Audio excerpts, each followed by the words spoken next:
It's Jay, and I am coming live from the pier in Huntington Beach. It is Saturday morning, and as you could see, it's a little bit of a calm right now in the ocean, but there has been some great swells. Yesterday, the waves actually got up to 15 feet out in the wedge in Newport Beach, about 7 to 8 feet here in Huntington Beach. I just wrapped up my morning practice, and I thought I'd come live. I wanted to check in and talk a little bit about ego and transition into humility. I had a guest on Thursday night on my show, Dwayne Hill, and he touched on ego just a little bit. And I want to say a quick good morning, good shout out to Claire. Claire, good morning. Thanks for joining me live this morning. In any event, Dwayne touched on ego a little bit, and so this is what I've learned over the last 34 months of my own recovery and healing process in life, is that ego is where we spend most of our time living. And for me, it was always in my thoughts. Ego comes from our thoughts and chasing. We believe that ego is what's going to fill us up. And so we spend most of our lives chasing dreams, chasing what we think is what's important. And unfortunately, that's where I lived for 54 years of my life. I didn't understand and had no comprehension of what living in humility was about, or what it could feel like. And to me, the opposite of living in ego is actually living in humility. And I actually had no idea what humility, the definition of the word meant, and I had no idea what it could look like or feel like to live in a space of humility. You could see actually in the background, you could see some surfers trying to pick up some waves. I am coming live from the pier in Huntington Beach. I have finished my morning spiritual practice. I must have greeted probably close to over 1,000 people this morning along the bike path, and I probably said good morning to probably the majority of them. And what I've learned is through smiling at the same time of saying good morning, greeting them and then inviting them to have a beautiful day. When I smile and I say those words, most people smile back and wish the same for me. To me, that's part of living in humility. What I've learned about myself is that where humility brings me is living in a space of kindness, living in a space of sympathy for others, empathy, compassion. One of the biggest challenges, I think, for all of us as human beings is not living in judgment of others and acceptance that we're all right where we're at in our journey. And I love when I'm able to stay in a space of humility, because when I'm in a space of humility, it just feels so much better. It's my ability to give it away, just be kind. Good morning to those that have joined me. Adele from South Africa. My God, my community continues to grow.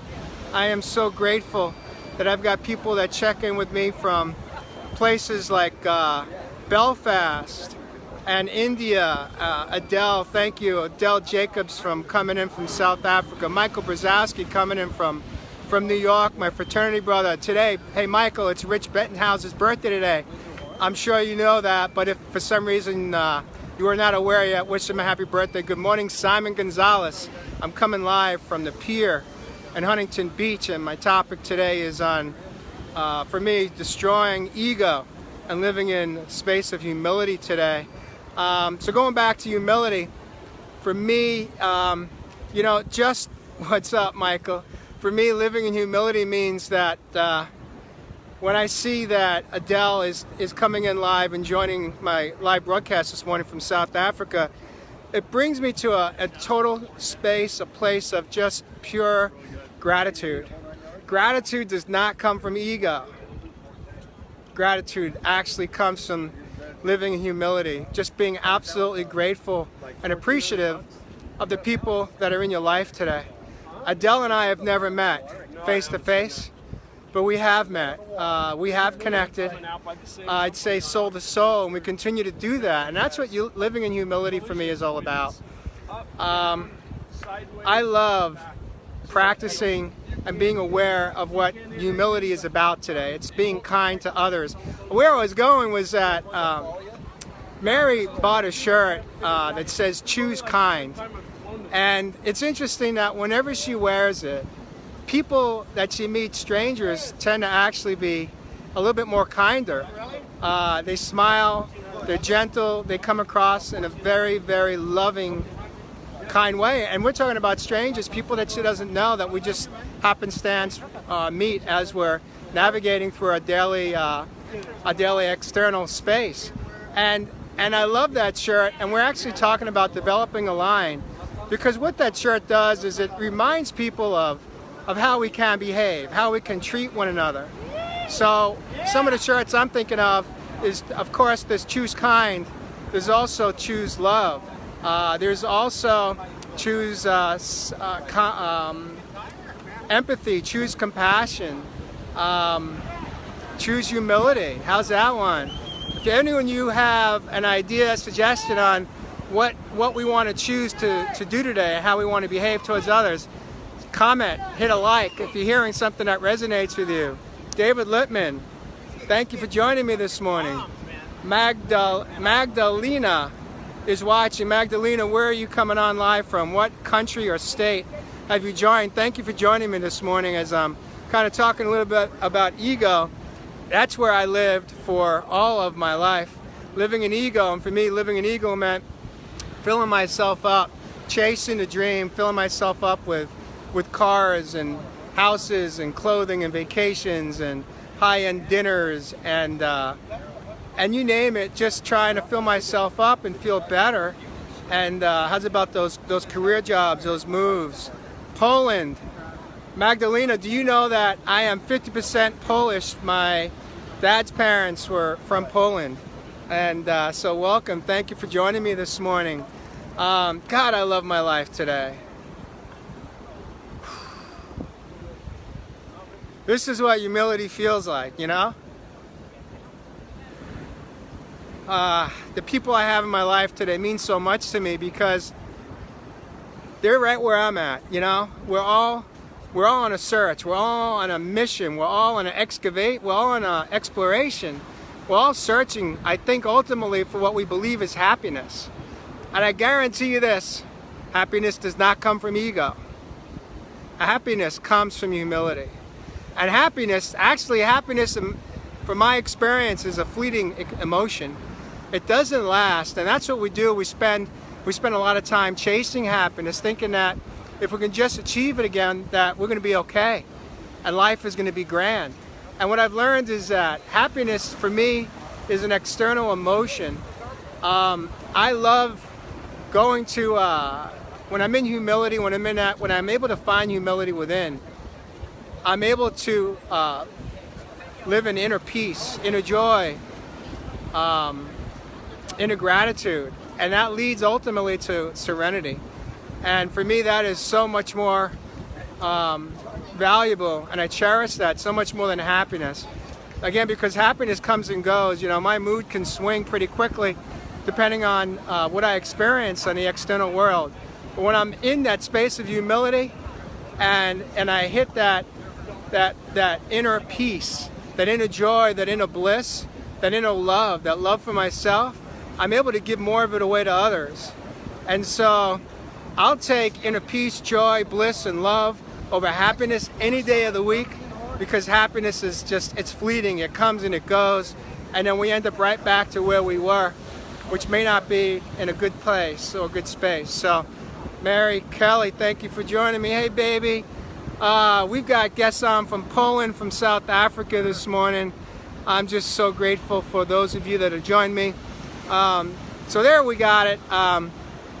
This is what I know. Ego comes from my thoughts. Ego comes from the space where I'm either trying to prove something to myself or prove something to others. Humility comes from within, and it comes from within my soul. Some people refer to it as our spirit. But ultimately, I can't buy I cannot buy humility. I cannot buy inner peace. I cannot buy inner joy. It comes from within my soul. It comes from within my being honest and truthful, authentic, vulnerable. Comes from me being willing to come on live, something that is very uncomfortable for me. But I push through these uncomfortable feelings to put myself out there, because I believe that as I continue to push through discomfort, whether it be emotional, mental, or physical discomfort, I get to grow and I learn and I become stronger within my soul, within my spirit. And so there's what I got. I know I've gone probably over 10 minutes. Who else do I got on? Magdalena says, I am still on a search for inner balance. You know, what has helped me get here is focusing on my self-care. When I focus, I start every day taking care of myself, no matter what I got going on for the day. I don't schedule my day until I make sure that I've taken care of myself, and I do that through self-care. And when I focus on my self-care, I go on my bike ride or I walk, I'm in prayer, I'm in meditation, I connect with other people, I say good morning, I wish them to have a beautiful day. I listen to music that helps me connect with myself, with my soul. I do all those things in the first thing in the morning, and through that I get what I refer to as balance, my physical, my emotional, my mental, and my spiritual. And I don't leave my routine, my practice, until I've achieved some feeling internally of balance. And sometimes I can get it in an hour, and sometimes it takes an hour and a half or two. And some days I push my day back because I need 3 hours to get there. But when I get there, no matter what happens in a day, I can take it on with dignity and grace and humility, because I've prepared myself for whatever I may encounter. And then I know that I have to do it every day, because I only get a daily reprieve. It's not something that I could fill up like a bank account and I could reach into it tomorrow and take a piece of it and I'm good for the next day. I've got to do the same practice every morning. And through that self-care, a miracle happened. And that miracle was I learned how to love myself. Because up until that point, 34 months ago, I believe today, 34 months ago, was when I was released from Cedars-Sinai. I was rock bottom. I was broken emotionally, physically, mentally, and spiritually. I had nothing left. But in that moment, something happened, and I knew that I needed to be willing to change everything in my life, and I needed to be willing to learn how to take care of myself, because if I didn't, I was going to die. And through this process of learning what self-care truly meant and could feel like, I learned how to love myself. And through that love of self, I'm now able to be more present for others in my life that I know and others in my life that I just meet and that I can connect with soul to soul. And through that, I learned how to step out of ego and live in humility. And so I'm going to wrap it up. I hope you, maybe something that I said has resonated with you. Perhaps maybe something that I said gives you some hope for your future. Hope that you can heal your perspective every day. Because that's what hope means to me, is that every day, as long as I show up for myself first and take care of me, that I can continue to heal my perspective every day. And let's see, Mary says, eliminate as much negativity as you can, stay in a moment. Thank you for that, Mary. Simon says, I love you. And Simon, I love you too. It doesn't matter if you're here from South Africa, from Poland, from Tulsa, Oklahoma, from New York, New York. We're all in this together. I know that we're all here for the same purpose. We're all on a journey. And that journey is to find ourselves, to come home to ourselves, so that we can absolutely live in those feelings, those internal feelings of pure bliss, pure joy, pure love, pure agape love. So I choose kind today. I choose humility today. I choose forgiveness today. I choose acceptance today. I choose awareness today. I choose consciousness today. I choose mindfulness today. I choose love today. I choose self-care today. I choose love of others today. I choose respect of others today.